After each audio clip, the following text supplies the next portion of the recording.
Hello and welcome to SIW number something.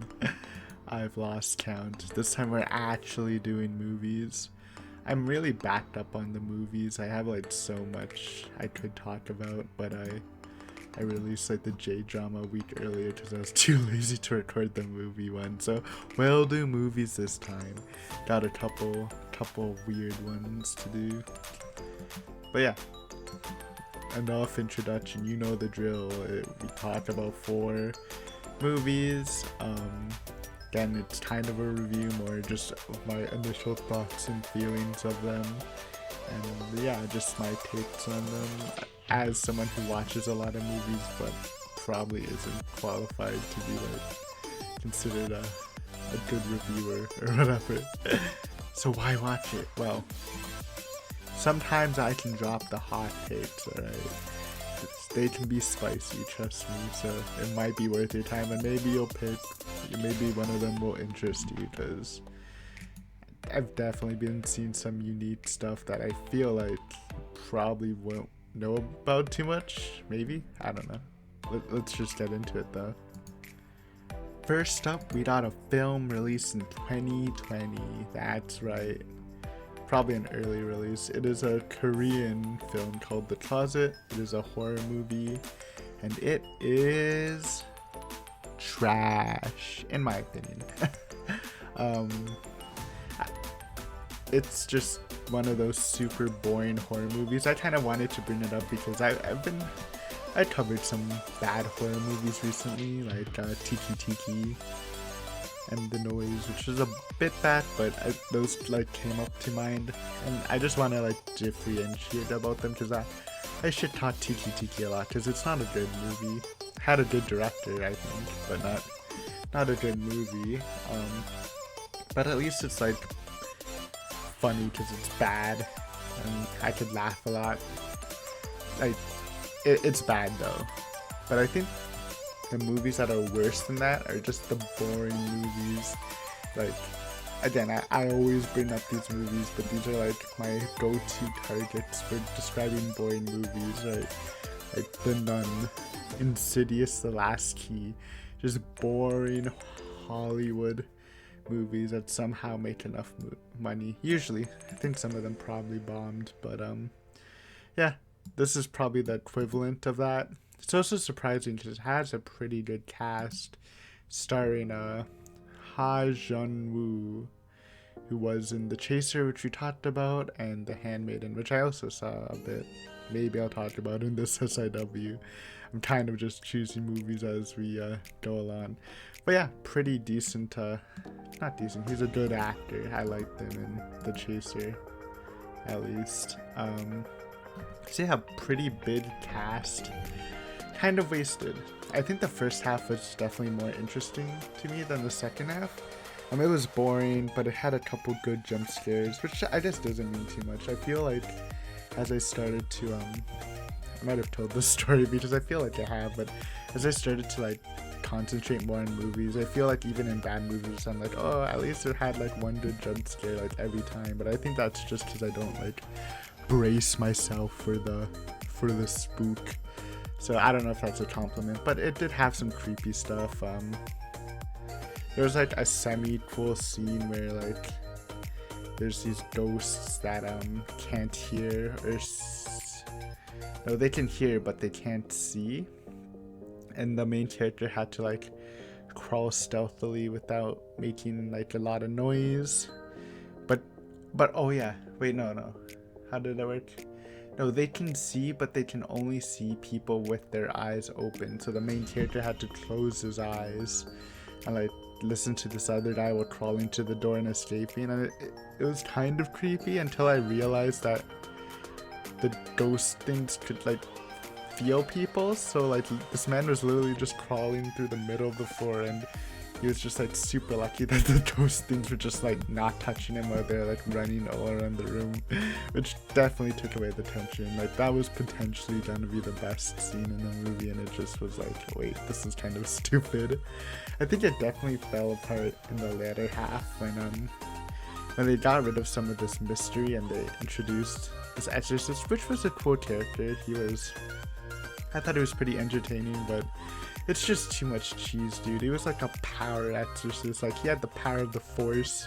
And it became super cheesy, super Asian. It really reminded me of The Noise, where it was it The Noise? I think it was yes, The Noise. Where it was like kind of creepy in the first half, and then the second half they like introduce this exorcist who has like magic powers, and they go to the spirit world to like fight ghosts. It's so dumb. It's kind of the same thing but more high quality. I don't know. Bad movie. I just wanted to like remind you guys of that. It's sometimes it's fun talking about jank. I'm giving it a 2 out of 10. I'll give credit to where it's due. It's pretty good budget. The creatures looked alright. It's probably slightly better than The Nun, because I feel like I was just bored the whole way through The Nun. At least it was a little intense at the beginning, but it's just so stupid. It feels like whoever wrote the script just didn't think of any plot holes, because there's just a lot you can like shoot some jabs at it, but it's pretty bad. I wouldn't recommend watching it unless you're like a fan of one of the actors, which I said has a pretty popular cast.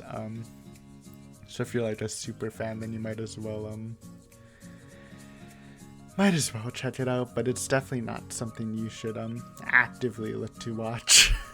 I would at a 2 out of 10. I might as well just recommend you avoid it. But I mean, if someone says, oh man, I really want to watch either The Nun or The Closet, then yes, choose The Closet. It is slightly better, I think, but still bad. 2 out of 10. Next, we'll be talking about another Korean movie, 2016's The Handmaiden, just because I kind of brought it up in the last segment we just had there, so I might as well talk about it. Directed by Park Chan. I forgot to check who directed the Closet movie. Do I care enough? I mean, it was trash, but I don't want to be too quick fits, guys. Quick fits. Who directed The Closet? Is it someone who can we like shit on it more if it's an actually good director? Nope, that's his only movie. Okay. Good. So, yeah, not the greatest film debut. But this is by Park Chan-wook. You might know him for Old Boy, probably his biggest movie. He did, and obviously along with Old Boy, he did the Vengeance trilogy, which I haven't seen. I think I've only seen Old Boy. I haven't seen Thirst yet, but that's been on my list for a while. I don't think I've seen Stoker either. I've seen Three Extremes, so I guess he did the Korean one for that, which was Cut. Just Japanese was bots and Chinese was dumpling. Yeah, so he did Cut. I did see Cut. That was kind of whatever. But that movie wasn't great anyways. But yeah, this film was very highly regarded. I liked it. I didn't love it as much as people. Lots of 5 out of 5s. I respect it. It's basically about 1930s Korea, where Japan was inhabiting it and kind of taking over. I think we discussed this period. And this shitty movie. What did we talk about? It's like that. The Silence? Maybe? That movie was shit, but it was kind of a similar place where like the Japanese kind of ruled over Korea. And it's about one woman who is hired to be a handmaiden for a countess, a heiress. But really she's working for this guy to con her out of her money, and she'll get money to support herself and her family, and she's like a pickpocketer. Stuff like that. It's again with his movies, which I only saw Old Boy, but I'm assuming he directs a lot of movies. It was very well shot, very intense at points. very eccentric characters, even though I mean, you have the Count again, star of the closet, but he was pretty slick in this. I really like the old guy, the uncle, even though he had like the least amount in this story. I kind of liked him being super eccentric. Fun midway twist, really enjoyed that. Music, the eroticness. And that's the main thing about this is how erotic it gets. The story is a big theme is homosexuality, specifically lesbianism, I guess. And the set scenes were like super graphic. I mean, I guess there definitely has been like pretty graphic ones, but like literally full scissoring with no in-betweens, I think. I mean, I guess you couldn't tell that much, but it was like definitely above and beyond what I would expect an actor to go for, which is good. I mean, if the actresses are really willing to go that far, it definitely adds to the movie. But yeah, you gotta give praise for that. Lots of sexual stuff. And it's a good thing. I think my main problem with the movie is the latter half. Like, you get your first act, you get a twist, and then you get then they kind of replay the first act through a different perspective, which is kind of cool, but at the same time it's kind of it was really cool, but I feel like the latter half of it kind of dragged and got boring for me. It kind of felt like almost a fairy tale like by the end of it, on how things happened and stuff. Like it's a very like a lot of the characters are scheming in the movie, which is fun, but just the end game of the movie I thought was a little like weak for me. I don't know, personally. And as a movie itself, I feel like in general, well, I can see why people love it. Like, I'm just looking at the reviews right now, like this movie should have won at the Oscars and stuff. It's just not for me. I appreciate the themes. I can definitely see why people would like it so much. And I think technically it's really good. I didn't even talk about the setting. I thought the setting was really, not the setting, the sets. It's not a book, Aiden. But yeah, I thought the set looked pretty cool because the mansion they were doing was like a mix of traditional Japanese and Western stuff. So that, I think specifically British stuff. So that looked very cool. Lots of cool elements. I do love mansion sets / settings in literature / movies. Those are always cool to me. And I like the characters. I just like, again, I thought by the latter half I was getting a little bored. Especially after, like, the big twist was amazing and I enjoyed the ride investigating the twist. But I think the twists after that just weren't nearly as interesting to me. And again, the applause to the sexual stuff, but it's not exactly like a topic I care much about. And not being mean, again, it's just not something I'm interested too much in films, but I get it. It's definitely a hot topic in this age. Yeah, a lot of people are commenting on the homosexuality aspect. I get it, but I'm more of a, I don't know. I gave it a 7 out of 10. That might be a little jab to it. It's probably on a technical aspect alone. It's probably like at least an 8. But I'll leave it at a 7 right now. I did enjoy, like, I know it's from his movies, since this is the only second one I've watched. I did enjoy Old Boy a bit more than this one, but I feel like he's definitely a director too, worth checking out. I've been meaning to check out, like, the rest of the Vengeance trilogy at least, and probably Thirst. Those are the movies I'm more interested in. But yeah, this is interesting. I feel like you won't regret watching this movie, because it's a great movie, at least great, and you might think it's like a masterpiece. I think it's just depending on your tastes, but I think most likely you'll at least think the movie is great or good or great, and I don't think you'll think it's like a bad or an average movie, because it's definitely exciting. Like I said, first 2/3 of it definitely got the blood pumping. But yeah, 7 out of 10 for now. Probably lowballing it a bit, but yeah. Next, we'll be talking about a not Asian movie. I mean, that I do talk about Asian stuff mostly. What's the last non-Asian movie I talked about? Might have been the Extraction movie, but there might have been something before or after that. I'm not sure, but we're talking about 2019's 1917. You've probably heard of it, a British movie, a World War I movie.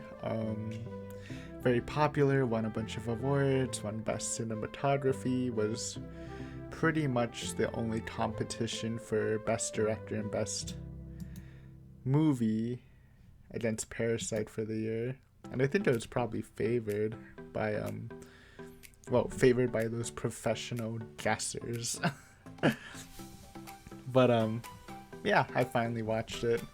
It's not like I didn't want to watch it, but I wasn't too motivated, but it got Dropbox, and I'm like, okay, I mean, if someone's sending me the movie, I might as well watch it, right? First Sam Mendes movie, I think. No, wait, I saw Skyfall and Spectre. Never mind, I forgot he did that. I didn't watch American Beauty. Shame on me. But no, I thought it was pretty good. Obviously the main attraction of this movie is the camera work, which again won an Oscar. And I think you can definitely just give him the Oscar. It was very, very entertaining. If you don't know, it is meant to look like one shot. And just watching the movie, I can imagine how hard it is. Again, I've never taken film classes. I don't know about the camera work, but just imagining like people having to move around throughout all the scenes seemed very fun and very unique. I don't think I've ever seen a movie quite like it, or at least gave the same feel as it. It definitely made me feel, the effect it gave is like it feels like you're following along with the squad, like you're there too, which is probably a good objective to hit if you are filming a war movie, since again a big point of war movies is to show how devastating, how catastrophic war is, and just like the suffering and the struggle for a cause, but it mainly feels empty to a lot of the people who do it, which kind of describes this movie in a nutshell. But yeah, amazing camera work. You can love it just for that. The story itself, which I kind of just described, is kind of a point A to B story. Pretty simple plot, pretty hard fought adventure with two people going on almost a suicide mission to save a bunch of people. Again, feels like you're in the journey. Very fun. I think one of the problems I did have with it, probably my like only real problem, is the dialogue. I don't know. I think looking back at it now, it's just because this is based in 1917, so the English was probably different, but it felt very theatrical. Just the way they taught, the main characters taught, it almost felt like it felt like the characters were almost talking to the camera, like it was theater. I don't know if that was intentional or not. I understand that they had to they're probably yelling because their hearing might have been damaged from all the explosions or stuff, but like just scenes like when they're exploring a bunker and they found like a storage of food, they're just like yelling, what's in the storage, what's stored there. It sounds like almost like NPCs talking in a video game. It's a good description of the movie. It kind of feels like a video game, like a long video game cutscene where you're the protagonist and you're following along the two like main side characters, and the way they're talking, it's like they're talking to each other, but they're talking like you're also there. So that, I think maybe it is part of the fact, I don't know, I didn't read about it, but it was a little distracting for me personally, at least in the first half. I thought kind of the midway twist was also very, very fun. I didn't expect it at all. Don't want to say it if you somehow haven't watched this movie that's been raved about. Very good twist. Again, oh wait, what was I gonna say? The set was pretty cool. I think my favorite set though was like just at the beginning in the trenches. That was very fun for me. Very squishy, very, again, claustrophobic, and going through just the first. I think I definitely enjoyed the first part more. There's some jank. The infamous waterfall scene, which I've heard about, but I just heard there was an infamous waterfall scene in this, but I haven't like actually seen it, and it did actually make me laugh out loud when I saw it, but it was alright. I think plot-wise, again, simple story, which maybe isn't why I care too much about it. In general, I don't think I care too much about war movies, because, again, lots of war movies have the same thing about how dangerous it is, how it can ruin people's lives, and how at the end of the day, for the singular person, it's probably not worth any medals you can get. I don't want to say it's like generic, but I do feel like at least the story itself wasn't anything special to me. I think, again, as a viewing experience, the movie definitely feels like super unique. Like I haven't seen something exactly like it, but yeah, I'm also hitting this one with a hot 7. And I've been giving 7s out like crazy, but 7 means great to me. In my scoring book, 7 means great, because 6 means good, 7 means great. So I think it's a great movie if you're definitely into the army genre, I guess. Then you might like this even more than me. But even if you're not and you've kind of been avoiding it, I think it's definitely worth checking out. Again, just the camera work was super fun to watch.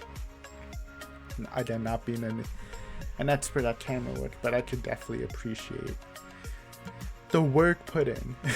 But yeah, 7 out of 10 for 1917.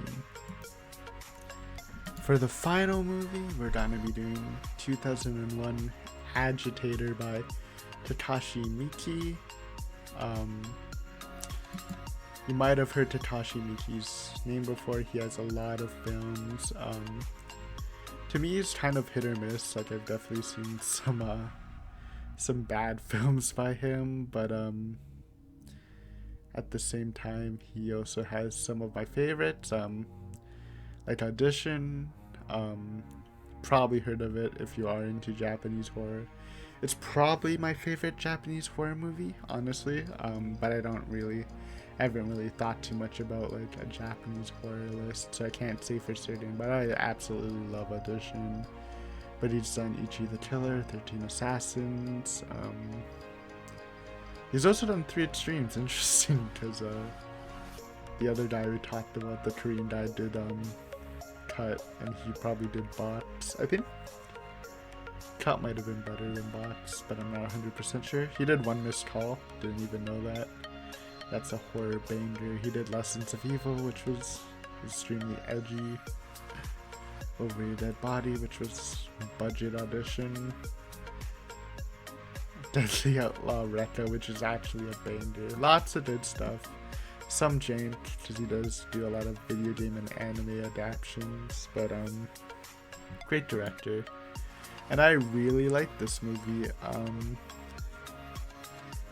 I have, like, most of the Yakuza movies I've been watching recently has been Kitano movies.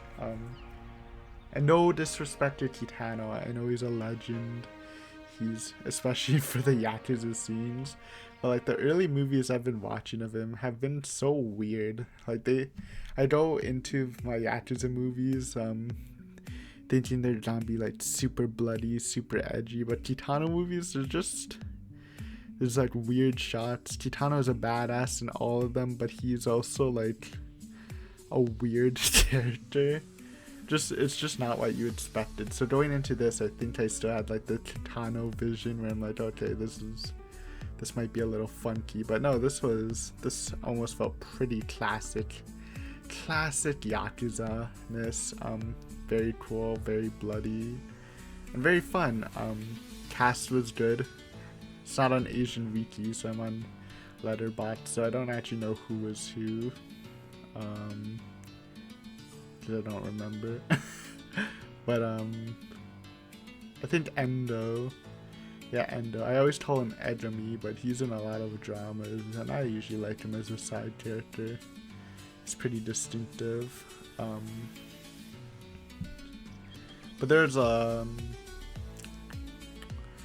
very cool movie, and if you know me, while I use cool vaguely, it's my favorite term. I love cool characters, and the main character was such a badass dude.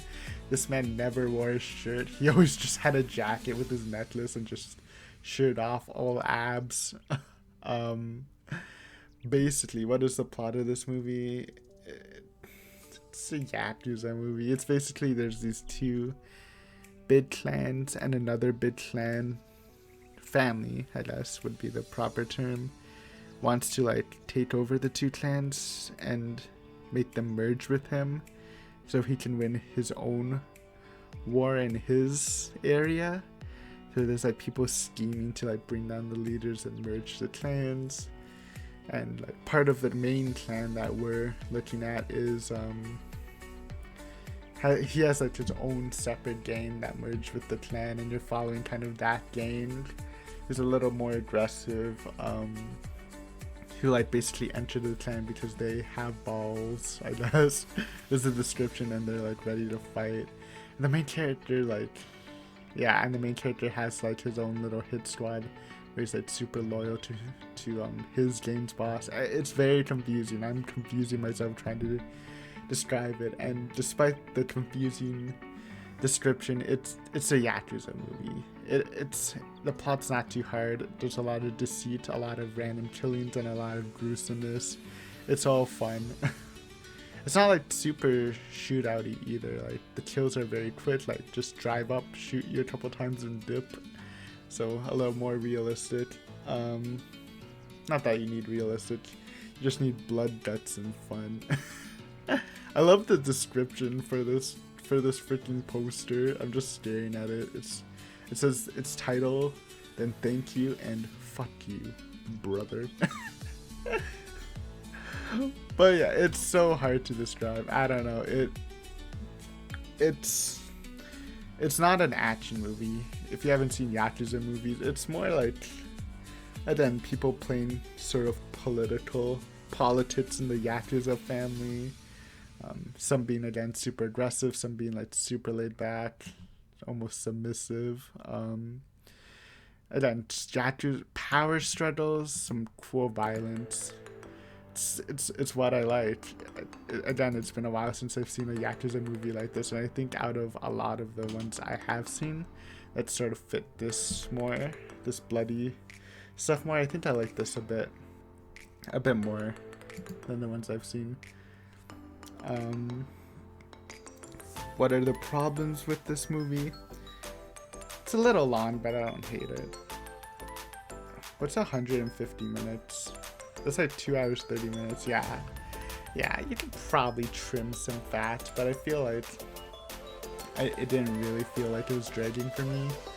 There's like a scene where like at the beginning there's like a woman saying her love letter, and there's like a payoff near the end, but it's literally not needed. Like we never see this female girlfriend of the main character until the ending. I'm sure it's supposed to tell you something, but I think it's just nothing. Also, there's like a final shootout, not a final one, but close to the end. Actually, it might have been the final shootout, where it's a little cheese, right? Like you have like these pretty realistic, these pretty simple bang shootouts, and then there's this one where people are like jumping around in the forest, freaking dual wielding guns. It's just kind of stupid. It got a little too fancy for me, but otherwise great movie. It's a 7 or an 8. I kind of want to give it an 8 because I just gave like 2 other movies a 7. That might just, I mean, if I give it an 8 though, it's kind of cheese because I feel like the other 2 might be, or at least Handmaiden might be worth more. But I really like this movie. Again, not too plot heavy, but it's not a simple movie either. There's a lot of like, again, maneuvering where it doesn't make it completely easy to guess what's gonna happen, and I guess that's what makes the main character kind of cool, because you have all these people like moving people in the shadows and planning perfectly, and then you just have this main character driving up and shooting people. Like he's the agitator. He's like a thorn in some of the other people's plans, and I think that's pretty cool. I'll give it a 7, but I don't hate it at an 8. I would recommend it if you haven't seen Yakuza movies. I mean, if you have seen Yakuza movies, I'm not an expert, so I don't know how it lines up exactly, but I think it's pretty good, and it's probably up there for Takashi Miike films. So recap, The Closet is really bad, probably the worst movie I've seen in a bit. I love how it was Dropbox to me. It was like, the description was, it's not a good horror movie, but the plot twist was okay. Which isn't a great description, but I'm like, okay, I mean, we'll give it a shot. Let's see this okay plot twist, and spoiler, the plot twist, which I don't even think it was like a real plot twist, was not great. The Handmaiden, again, not exactly my vibe, but if you love it, you love it. I can see it. I won't. If someone tells me, hey, Aiden, that's like my favorite Korean movie, I'll be like, oh, really? Yeah, I can see it. I respect your opinion. I mean, I guess I should respect anyone's opinion, but if someone went up to me and said, hey, Aiden, The Closet, maybe it's not my favorite horror movie, but it's like top 10, I'll be like, I think you should watch a couple more Korean movies. Okay, that's a little shady, but that's okay. What else did we watch? 1917. Good movie. A little weird, but I think it's worth at least just the experience because of how unique it felt. An Agitator, if you want some cool dude shooting stuff. Very cool character, very fun, bloody movie. What takes my favorite movie? Honestly, you probably won't agree, but if you've seen all the movies, but I like Agitator. I think I had the most fun watching it. It's more my type of movie, I guess. But again, despite exclude Closet, if anyone said any of the other movies were their favorite out of the group, I would have no complaints. I can totally see that. But thanks for watching this SIW. I hope you enjoyed. And then Sundays are SIW days. And it's always fun to record these. Honestly, like, it's super chill, and I appreciate the chillness. Sometimes, man, it's late at night, just don't want a game. It's much easier to talk about fun movies. So yeah, thanks for listening, and again, if you're here somehow and you haven't subbed, I mean, I guess you're just here for my take on a movie this episode, then feel free to sub. I definitely have more takes on other movies. I still have to fix the titles of the old videos to so they're better to go through, but yeah. Anyways, thank you for watching. I appreciate all of you. And if you liked it, feel free to give it a like. Disliked it, you know what? It'll hurt my ego, but press the dislike button. It's only fair. But yeah, good night. Hope you have a great day or night. And if any of these interest you, I implore you to check them out. They're mostly bangers. It's a closet.